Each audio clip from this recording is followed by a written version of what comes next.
और बीकानेर में दर्दनाक हादसा हुआ। नाली में डूबा 1.5 साल का बच्चा। बीकानेर में नाली में एक 18 महीने का बच्चा डूब गया। खेलते हुए नाली में 18 महीने का पीयूष गिर गया। रघुनाथ सरकुआ क्षेत्र में हादसा हुआ। नया शहर थाना पुलिस मौके पर पहुंची। परिजन बच्चे की तलाश आसपास कर रहे। 1 घंटे बाद नाली में बच्चा मृत मिला।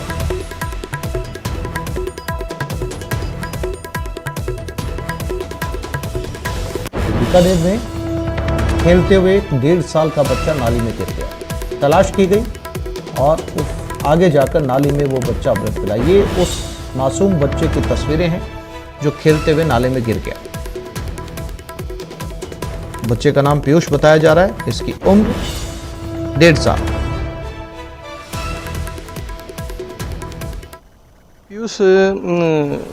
पीयूष व्यास सन ऑफ स्वर्गीय श्री विजय व्यास, उम्र 18 वर्ष का बच्चा था। ये कल शाम को इसके परिवारजनों के द्वारा बताया गया है कि कल शाम को ये नाले खेलते हुए नाली के अंदर गिर गया। छोटी नाली थी, छोटी नाली के अंदर घर के सामने ही नाली थी, उसके अंदर ये गिर गया था। ऊंधे मुंह गिर गया था। ऊंधे मुंह गिरने के कारण इसका बच्चा वो एकदम फिक्स हो गया। उससे बाहर निकल नहीं पाया और उसकी मृत्यु हो गई थी।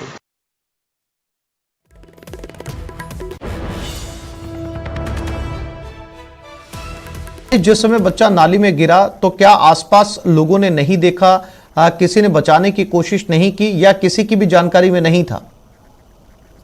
बताना चाहूंगा, ये घटना जो है बीकानेर शहर के नया थाना क्षेत्र की घटना है, जहां पर रघुनाथ सर कॉलोनी में एक जो बच्चा है वो अपने घर के बाहर ही खेल रहा होता है और घर के बाहर जो पानी के ड्रेनेज की जो नाली बनी हुई थी वो उसमें जा गिरा रहता है। लेकिन जब ये हादसा हो जाता है तो परिजन जो है वो उसने अपने अपने सभी कार्यों में व्यस्त थे और कामों के बाद में जब माँ की नजर गई कि बच्चा कहीं दिखाई नहीं दे रहा है तो उसको तलाशा गया। आस पड़ोस के इलाकों में उसकी तलाशी ली गई लेकिन वहां भी बच्चा नहीं मिला।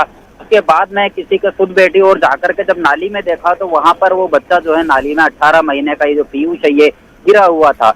जब उसको बाहर निकाला गया तब तक इस बच्चे की जो है वो सांसें थम चुकी थी। जिस तरह से हमको जानकारी मिल पाई है, बच्चा लगभग 1 घंटे तक नाली में ही पड़ा रहा और शायद नाली में पड़े रहने की वजह से, इसका दम घुटने की वजह से इसकी जो है आकस्मिक जो मौत है वो हो गई। फिलहाल जो पुलिस है वो मौके पर पहुंची थी और नया शहर थाना पुलिस ने शव को जो भी फॉर्मेलिटीज होती है पोस्टमार्टम की मोर्चरी में रखवा करके वो करवाने के बाद में जो परिजन है उनको सुपुर्द कर दिया है। जी मनीष, जानकारी के लिए आपका धन्यवाद।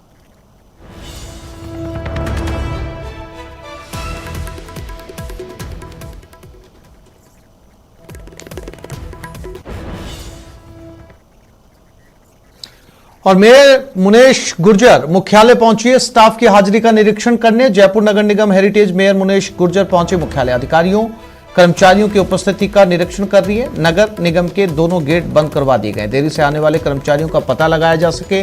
हेरिटेज नगर निगम में फेस रिकॉग्निशन से हाजिरी होती है।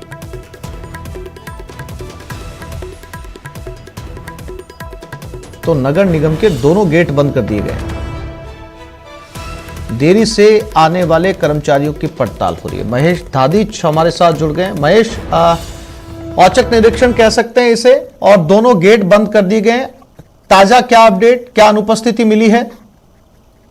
बिल्कुल आसिफ, जानकारी देना चाहूंगा कि जिस तरह से महापौर हेरिटेज नगर निगम मुनेश गुर्जर है वो अभी मुख्यालय पे पहुंची है और अक्सर इस तरह की शिकायतें देखने को मिलती है कि जो अधिकारी कर्मचारी हैं वो समय पर नहीं मिलते हैं और आम जन का जो काम है वो कहीं कहीं प्रभावित रहता है। भले इस समय प्रशासन शहरों के संग में लोगों को पट्टे दिए जाने का काम चल रहा हो या फिर तमाम जो बाकी निगम से जुड़े हुए काम हैं उनको लेकर के भी जो है आमजन जो है उसको परेशानी झेलनी पड़ती है। इस लिहाज से यहाँ पर महापौर ने औचक निरीक्षण जो है वो यहाँ पर किया है। उपस्थिति जो है रजिस्टर वो सारे अपने पास मंगवा लिए गए हैं और साथ ही में नगर निगम के जो गेट हैं दोनों गेट वो बंद करवा दिए गए ताकि जो भीतर पहुंच चुके कर्मचारी हैं उनकी उपस्थिति ली जा सके और बाकी जो देरी से आने वाले कर्मचारी हैं उनको आइडेंटिफाई किया जा सके। तो ऐसे में अभी यहाँ पर जो उपस्थिति रजिस्टर है उसके अनुसार जो है कर्मचारियों की यहाँ पर पहचान की जाएगी और उसके आधार पर देखा जाएगा और उसके साथ में जो कार्रवाई है वो भी सुनिश्चित की जाएगी। क्योंकि निगम हेरिटेज की जहां तक बात करते हैं तो हाल ही के दिनों में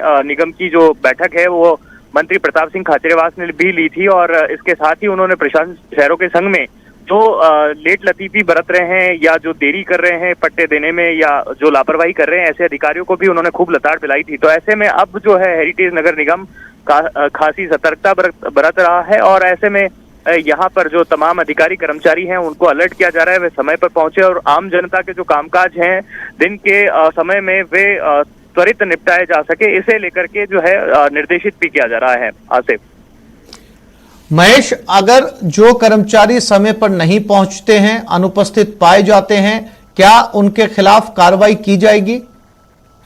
जी बिल्कुल, देखिए उनकी सबसे पहले तो अनुपस्थिति लगा दी जाएगी और उसके साथ में जो है उनको ताकीद किया जाएगा कि अगर वे आगे से देरी से आते हैं तो उनके खिलाफ जो अनुशासनात्मक कार्रवाई है उसको भी अमल में लाया जा सकता है। आमतौर पर जो है ये नगर निगम हेरिटेज में इस तरह की शिकायतें पहले भी देखने को मिली थी। इस वजह से यहाँ पर जो है फेस रिकॉग्निशन सिस्टम जो है वो लगाया गया था कि ताकि जो उपस्थित जो कर्मचारी यहाँ पर रहते हैं उनकी जो उपस्थिति है वो एक अत्याधुनिक तरीके से दर्ज की जा सके और इसमें किसी तरह की छेड़छाड़ नहीं हो। लेकिन बावजूद इसके भी कई कर्मचारी अधिकारी जो हैं वो लापरवाही बरत रहे थे, जिन्हें लेकर के कि बार बार ये रिमाइंडर डाला जा रहा था कि ये फेस रिकॉग्निशन सिस्टम है, उपस्थिति के लिए उसका यहाँ पर उपयोग करना चाहिए, बायोमेट्रिक सिस्टम का उपयोग करना चाहिए, लेकिन उसे लेकर के भी जो है लापरवाही यहाँ पर देखने को मिली थी। लेकिन अब जिस तरीके से आज का जो ये महत्वपूर्ण निरीक्षण रहा है महापौर का और इसमें जो कोई लापरवाही बरतते हुए दिखाई दी और जो पहले भी जिनको ताकीद किया गया था और उसके बाद में भी दोबारा अगर वे लापरवाही करते हुए नजर आ रहे हैं तो निश्चित ही उनके खिलाफ में जो यहाँ पर कार्रवाई है वो अमल में लाई जाएगी। जी, जानकारी के लिए महेश आपका धन्यवाद।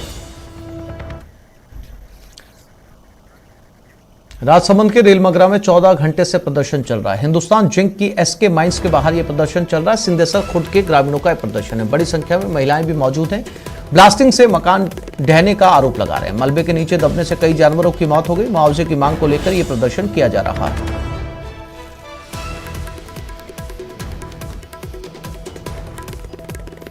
प्रदर्शन की तस्वीरें हिंदुस्तान जिंक की एसके माइंस के बाहर ये प्रदर्शन किया जा रहा है। बताया जा रहा है कि यहां जो माइन ब्लास्ट किया गया उसकी वजह से मकान ढहे और बड़ी संख्या में महिलाएं भी यहां पर मौजूद हैं।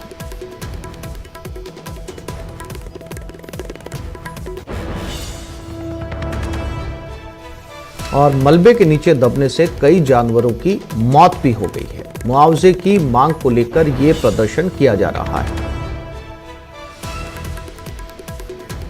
अल्केश सनाड्य हमारे साथ जुड़ गया। अल्केश, सबसे पहले तो यह समझना चाहेंगे कि कितने मकान ढहे हैं या केवल एक मकान ढहा है? जी मैं आपको बता दूं कि ये जो रेल बंगरा में हिंदुस्तान जिंक की जो माइंस है सिंदेसर खुर्द माइंस, उसके पास में ही गांव स्थित है सिंदेसर खुर्द। वहां कल शाम को सिंदेसर खुर्द माइंस में ग्रामीणों के जो आरोप है उनका यह है कि सिंदेसर खुर्द माइंस में जब ब्लास्टिंग हुई थी तो ब्लास्टिंग से एक पशुवाड़ा ढह गया था। पशुवाड़ा ढहने से 2 पशु गोवंश की मौके पर मौत हो गई, जबकि करीब 5 से 6 पशु जो धंधे वहां थे वो घायल हो गए। ग्रामीणों का आरोप है कि लगातार हिंदुस्तान जिंक की जो एसके माइंस है उसमें हेवी ब्लास्टिंग होती है और उसके खामियाजा गांव वालों को उठाना पड़ रहा है। ग्रामीणों का कहना है कि पिछले 10 से 15, क्योंकि ये जो गांव है ये बिल्कुल खदान से सटा हुआ गांव है, ऐसे में इन ग्रामीणों का आरोप है कि पिछले 10 से 15 साल से लगातार वो ये मांग कर रहे हैं और हिंदुस्तान जिंक और स्थानीय प्रशासन उनको ये आश्वासन दे रहा है कि वो गांव को वहां से शिफ्ट कर दिया जाएगा, लेकिन लगातार अभी तक इस दिशा में कोई प्रयास नहीं किया गया। अब ग्रामीण जब ये लगातार ब्लास्टिंग और लगातार उनके जो गांव के पशुधन और अन्य जो अल्केश, फैक्ट्री प्रशासन का क्या कहना है? हिंदुस्तान जिंक प्रशासन लगातार, हिंदुस्तान जिंक प्रशासन ने ग्रामीणों से जब भी इनकी वार्ता होती है तो जिंक प्रशासन की ओर से लगातार इन्हें यह आश्वासन दिया जाता है कि इस गांव को, क्योंकि माइनिंग इलाके में ये गांव आ रहा है, इसके बहुत ही करीब से ब्लास्टिंग होती है और खनन किया जा रहा है, तो माइन प्रशासन लगातार ये पिछले 10 से 15 सालों से इनको आश्वस्त कर रहा है कि इस गांव को अन्यत्र स्थापित कर दिया जाएगा। लेकिन आज दिन तक जिंक प्रशासन ने इस दिशा में कोई कदम नहीं बढ़ाया। इससे अब ग्रामीण काफी संख्या में आक्रोशित हो चुके हैं और पिछले 14 घंटे से अधिक समय से वो माइंस के गेट के बाहर धरने पर बैठे हुए हैं, लेकिन अभी तक जिंक प्रशासन की ओर से बातचीत के लिए कोई भी पहल नहीं की गई है। वहीं मौके पर भारी पुलिस बल तैनात कर दिया गया है, क्योंकि स्थिति जिस हिसाब से ग्रामीण आक्रोशित है उससे कहीं न कहीं कानून व्यवस्था की स्थिति बिगड़ने का अंदेशा बना हुआ है। ऐसे में राजसमंद और रेल मंगरा के जो पुलिस जाब्ता है वो बड़ी संख्या में वहां तैनात कर दिया गया है। ग्रामीणों ने एसके माइंस में जो सुबह की शिफ्ट में जाने वाले मजदूर जो थे काम करने वाले, उन सभी को माइंस के गेट पर भी रोक दिया। ऐसे में उन्हें अंदर भी नहीं जाने दिया गया। ग्रामीणों की एक ही मांग है, एक तो उन्हें मुआवजे दिलाए जाए, क्योंकि उनका कहना है कि लगातार जो ब्लास्टिंग होती है उनसे नए मकान में उनकी वहाँ पर जो नए मकान है उनमें ये जो दरारें आ गई हैं, वहीं जो उनके माइंस के बहुत ही नजदीक में स्कूल बना हुआ है, ऐसे में अगर उनको ये खतरा सता रहा है कि कभी अगर ब्लास्टिंग से स्कूल ढह गया है तो उनका जो नौनिहाल जो पीढ़ी है उन पीढ़ी के ऊपर जानलेवा कोई भी ऐसा आघात हो सकता है। उनका कहना है कि या तो गांव को शिफ्ट कर दिया जाए, हिंदुस्तान जिंक का गांव को शिफ्ट कर दे तो समस्या का समाधान हो सकता है। ऐसे में अब देखना यही है कि पुलिस प्रशासन और प्रशासनिक अधिकारी इस मामले को लेकर क्या पहल करते हैं। जी आसिफ। अलकेश, जानकारी के लिए आपका धन्यवाद।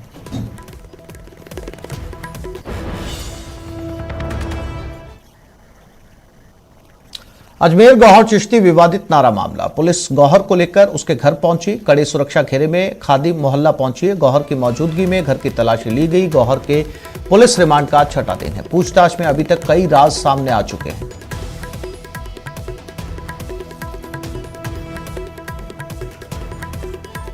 तो फिलहाल गौहर चिश्ती को लेकर पुलिस उसके घर पहुंची है। उसकी मौजूदगी में तलाशी की जा रही है उसके घर की। खादिम मोहल्ला, अजमेर।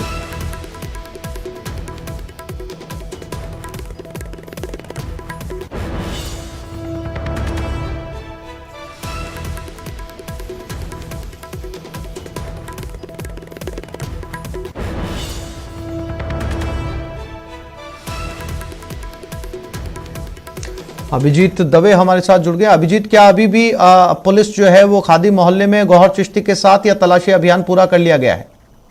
देखिए, रिमांड का आज छठा दिन है गौहर चिश्ती का, और इस रिमांड के दौरान जो पुलिस लगातार उससे पूछताछ कर रही है और जितने भी तथ्य अभी तक पुलिस के अनुसंधान में गौहर चिश्ती के हलक से निकलकर सामने आए, उन तमाम तथ्यों के वेरिफिकेशन के साथ साथ उनका सत्यापन कराने के लिए आज सुबह जल्दी जो है कड़े पुलिस पहरे में गौहर चिश्ती को लेकर जो है पुलिस जो है वहां पहुंची है। खादिम मोहल्ला पन्नीग्राम जो वहां पर इसका मकान है, और साथ ही साथ उस चीज की तस्दीक करने भी पहुंची है कि 17 जून को जो विवादित नारा गौहर चिश्ती ने दरगाह की सीढ़ियों से दिया था, उससे एक दिन पहले 16 जून को उसने एक मीटिंग की थी। उस मीटिंग के स्थल का वेरिफिकेशन करने के साथ ही तमाम अन्य चीजों का वहां पर वेरिफिकेशन करने के लिए पुलिस वहां पर पहुंची है और कड़े सुरक्षा घेरे में उसको रखी गई थी। कुछ दस्तावेजों की बरामदगी की बात भी निकल के सामने आ रहा है। हालांकि पुलिस अधिकारी से इस बारे में अब तक बात नहीं हो पाई है। हम लगातार ऑफिशियल वर्जन का इंतजार कर रहे हैं, लेकिन जो अल सुबह जो है पुलिस कड़े सुरक्षा घेरे में गौहर चिश्ती को लेकर गई है और अब तक की पूछताछ में जो भी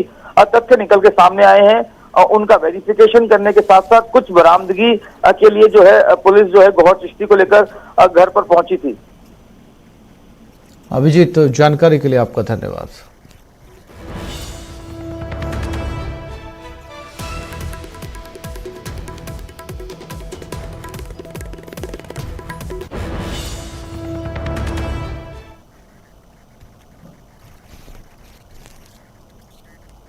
अब बात नापाक साजिश के खुलासे की। गंगानगर में पाक बॉर्डर से पकड़े गए पाक घुसपैठिए से सनसनीखेज खुलासे हुए। ये पाक घुसपैठिया बीजेपी की निलंबित नेता नुपुर शर्मा की हत्या की मंशा से भारत की सीमा में घुसा था। बीएसएफ ने रविवार सुबह 24 साल के पाक नागरिक को भारतीय सीमा में घुसते हुए पकड़ लिया। इसकी पहचान रिजवान अशरफ के रूप में की गई है। रिजवान हिंदुमल कोट सेक्टर में खंखा चेकपोस्ट से भारतीय सीमा में घुसने की कोशिश कर रहा था। रिजवान अशरफ पाकिस्तान में पंजाब के मंडी बहाव बीन का रहने वाला है। वहीं पाकिस्तानी घुसपैठिए की सीमा पर पकड़े जाने के बाद बीएसएफ अलर्ट मोड में आ गई है। एएनआई के मुताबिक पूछताछ में खुलासा हुआ कि रिजवान भारत में घुसने के बाद अजमेर दरगाह जाना चाहता था और अजमेर दरगाह पर चादर चढ़ाने के बाद उसका नुपुर शर्मा की हत्या करने का इरादा था। रिजवान की तलाशी लेने पर 11 इंच का धारदार चाकू, धार्मिक किताबें, मैप, कपड़े और खाने का सामान मिला। रिजवान से खुफिया एजेंसियां पूछताछ कर रही है, जिसमें नई जानकारियां मिल सकती हैं।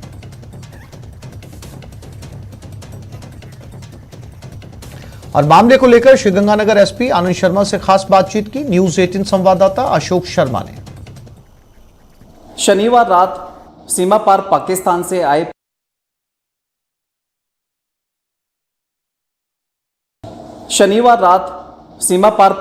से आए पाकिस्तानी घुसपैठिए रिजवान अशरफ से जेआईसी के दौरान पूछताछ में अहम खुलासे हुए। सबसे खास खुलासा ये हुआ है कि रिजवान अशरफ सीमा पार कर भारत की सीमा में नापाक इरादे को लेकर आया था और वो नापाक इरादा था भाजपा नेत्री नुपुर शर्मा की हत्या का। जीआईसी के दौरान पूछताछ में ये सारा का सारा खुलासा हमारे सामने आया। हमारे साथ श्री गंगानगर एसपी आनंद शर्मा मौजूद हैं। उन्हीं से बात करते हैं कि जीआईसी के दौरान इस पाकिस्तानी घुसपैठिए से क्या क्या सामने आया है। जी देखिए, 16-17 जुलाई की मिडनाइट पर ये जो व्यक्ति है, ये जो फेंस का पिलर है वो क्रॉस करके फेंसिंग के पास आ गया था। इसको बीएसएफ ने अप्रीहेंड करके हमें दिया था और हमने जब इससे पूछताछ करी है, एफआईआर दर्ज करी और उसके बाद जीआईसी है, उसमें उसने ये बताया कि इसका नाम रिजवान अशरफ सन ऑफ मोहम्मद अशरफ, निवासी कुठियाल शेखा पाकिस्तान है, उम्र 24 साल है। इसके पास एक बैग मिला है जिसमें कुछ कपड़े, खाने पीने का सामान, 2 चाकू, एक बड़ा एक छोटा, कुछ रिलीजियस लिटरेचर है। और इसने ये बताया कि ये जो नुपुर शर्मा ने स्टेटमेंट किया था उसको लेकर आहत था और उसको सज़ा देने के लिए ये यहाँ पर आया था।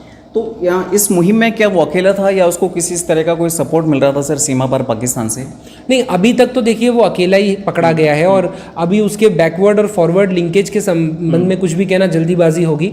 जीआईसी जारी है, अभी एजेंसीज हर पहलू पे जांच कर रही है। चूंकि संवेदनशील मसला है इसलिए अभी इतना ही बता सकते हैं। आगे अगर जैसे कुछ और खुलासा होगा तो हम आपसे शेयर करेंगे। आपने मेंशन किया कि उसके पास रिलीजियस लिटरेचर्स मिले हुए हैं, तो वो किस तरह के हैं? जो धार्मिक किताबें होती है जिसमें धर्म से जुड़े हुए प्रवचन वगैरह होते हैं, वो उस तरह का। ओके बॉस, क्या लगता है इसका कहीं इन्वॉल्वमेंट है किसी आतंकवादी संगठन से या किसी धार्मिक संगठन से? क्योंकि हाल ही में दावत इस्लामी का भी जिक्र आया था उदयपुर में, जो कन्हैयालाल हत्याकांड हुआ। क्या इस तरह की कोई उम्मीद कहीं दिख रही है? नहीं, अभी इसको कहना थोड़ा जल्दीबाजी होगी।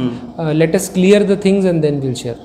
ओके तो ये थे श्री गंगानगर एसपी आनंद शर्मा, जिन्होंने कहा कि पाकिस्तानी घुसपैठिए रिजवान अशरफ से ये अहम खुलासा सामने आया है जीआईसी के दौरान कि भाजपा नेत्री के द्वारा हाल ही में दिए गए विवादित बयान के बाद वो भाजपा नेत्री नुपुर शर्मा की हत्या करने के नापाक इरादे से सीमा पार कर भारतीय सीमा में प्रवेश किया था, जिसे बीएसएफ के जवानों के द्वारा धर दबोचा गया। फिलहाल उसकी जीआईसी चल रही है। एसपी आनंद शर्मा ने बताया है कि उम्मीद है कि जीआईसी के दौरान अभी और अहम खुलासे हो सकते हैं। अशोक शर्मा, न्यूज़ 18, श्री गंगानगर। सीमा पार पाकिस्तान से 2 दिनों पूर्व बीएसएफ के हत्थे चढ़ा पाकिस्तानी घुसपैठिया रिजवान अशरफ भारत में बड़े ही नापाक इरादे लेकर आया था। पिछले 2 दिनों से चल रही जीआईसी के दौरान पूछताछ में ये खुलासा हुआ है कि 24 वर्षीय पाकिस्तानी घुसपैठिया रिजवान अशरफ भाजपा नेत्री नुपुर शर्मा को सबक सिखाने के मकसद से सीमा पार कर भारत में आया था। पूछताछ के दौरान मालूम चला है कि रिजवान अशरफ भाजपा नेत्री शर्मा के द्वारा दिए गए विवादित बयान को लेकर काफ़ी आहत था और यही वजह थी कि वो सीमा पार कर भारत आया और उसका इरादा था नुपुर शर्मा को सबक सिखाना, यानी कि उसकी हत्या करना। कन्हैयालाल हत्याकांड के साथ ही जैसे जैसे धार्मिक संगठन और इस्लामिक संगठनों के नाम सामने आ रहे हैं, ख़ासतौर से दावत इस्लामी संगठन जो पाकिस्तान से संचालित होता है, उसके द्वारा जिस तरह से नुपुर शर्मा की हत्या की एक तरह से फतवा जारी किया गया था, उसके बाद जिस तरह से सीमा पार कर पाकिस्तान से आया ये पाकिस्तानी घुसपैठिया एक सीमा पार पाक की एक नापाक साजिश को फिर से बेनकाब करता है। हालांकि शुरुआती पूछताछ के दौरान जीआईसी में इतना ही खुलासा अभी हमारे सामने आ पाया है कि सीमा पार कर पाकिस्तान से आए 24 साल का नौजवान रिजवान अशरफ अपने नापाक इरादों को लेकर भारत में आया था, जिसके पास से एक कपड़े के थैले में 2 चाकू और कुछ धार्मिक पुस्तकों के साथ साथ कपड़े और खाने पीने का सामान मिला है। हालांकि श्री गंगानगर पुलिस, बीएसएफ और अन्य सुरक्षा एजेंसियों के द्वारा इस सीमा पार से आए पाकिस्तानी घुसपैठिए से जीआईसी लगातार जारी है और उम्मीद जताई जा रही है कि अभी जीआईसी के दौरान और अन्य जानकारी सामने आ सकती है। हालांकि अभी तक प्रशासन के द्वारा इस पाकिस्तानी घुसपैठिए के श्री गंगानगर सहित राजस्थान और भारत में किसी तरह के कॉन्टैक्ट्स एस्टेब्लिश नहीं हुए हैं, लेकिन इस पर भी काम किया जा रहा है। कहीं ऐसा तो नहीं कि कोई इसका मददगार यहाँ पर हो, क्योंकि अभी उसे जानकारी ही नहीं है कि नुपुर शर्मा भारत में कहाँ रहती है और उसे कैसे उस तक पहुँचना है। तो ऐसे में कहीं कोई उसका मददगार भारत में तो नहीं, कहीं राजस्थान या श्री गंगानगर में तो नहीं बैठा। ये खुफिया एजेंसी के लिए एक बहुत बड़ा विषय है जो इस बारे में जीआईसी के दौरान पूछताछ की जा रही है।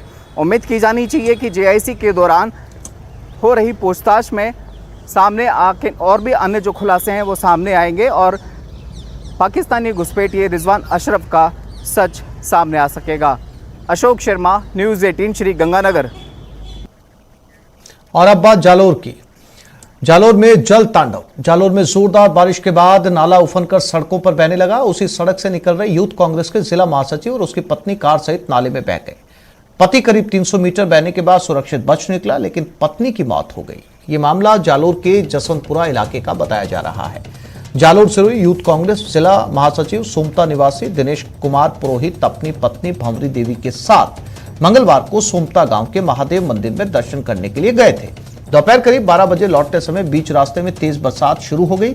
नाला उफनकर सड़क पर बहने लगा। इसी दौरान उसकी कार निकली। तेज धार ने कार को चपेट में ले लिया। दिनेश कार को संभाल नहीं पाए और हादसे का शिकार हो गए।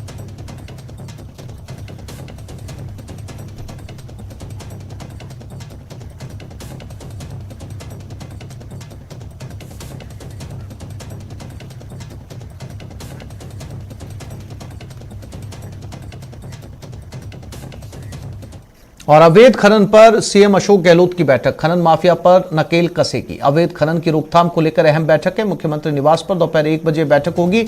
सीएम अशोक गहलोत समीक्षा करेंगे। खनन माफिया द्वारा हरियाणा में डीएसपी को कुचलने की हाल में हुई घटना, गृह विभाग, खान विभाग और वन विभाग के अधिकारी इस बैठक में शामिल होंगे।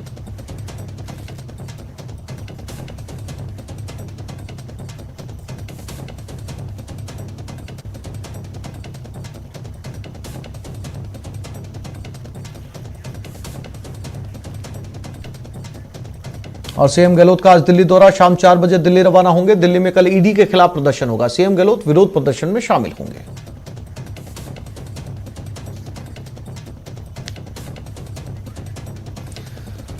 मुख्यमंत्री अशोक गहलोत आज शाम 4 बजे दिल्ली के लिए रवाना होंगे। दिल्ली में कल ईडी के खिलाफ प्रदर्शन होने जा रहा है और इसी प्रदर्शन का हिस्सा बनेंगे मुख्यमंत्री अशोक गहलोत।